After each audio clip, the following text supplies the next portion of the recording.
அனைவருக்கும் வணக்கம்.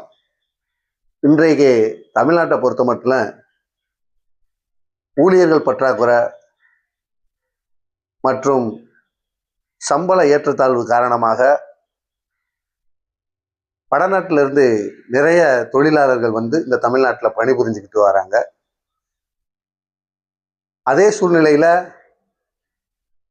சமூக குற்றங்கள், பாலியல் குற்றங்கள் அந்த வடநாட்டவர்களால் நிகழ்த்தப்படுகிறது என்பதை செய்திகள் வாயிலாக, ஊடகங்கள் வாயிலாக நாம் அறிந்து கொள்ள முடிகிறது. இதற்காக அரசும் காவல்துறையும் பல்வேறு நடவடிக்கைகள் எடுத்தாலும் சமூக விழிப்புணர்வு, பொதுமக்கள் விழிப்புணர்வு, தனிமனித விழிப்புணர்வு இல்லாத பட்சம் இந்த மாதிரியான குற்றச்செயல்கள் அதிகரிக்க வாய்ப்புள்ளது.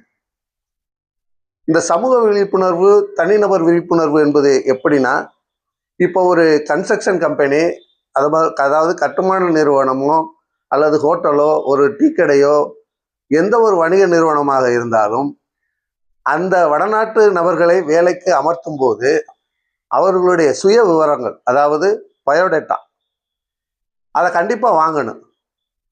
அதுக்கு அடுத்தபடியாக அவங்களுடைய ஆதார் கார்டு, அதோட நகலோ இல்லை ஒரிஜினலோ வாங்கி வைக்கணும். அல்லது தற்காலிக புகைப்படம் ஒன்று. இந்த மூன்றையும் அவங்க ஒரு சுய விவர குறிப்பேடு மாதிரி அந்த ஃபைல் பண்ணி வச்சுக்கிறேன்.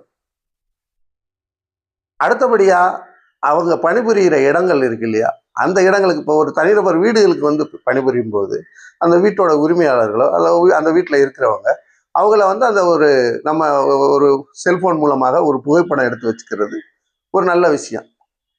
அது சாத்தியம் இல்லை என்பதுன்னா சொல்ல முடியாது, சாத்தியம்தான்.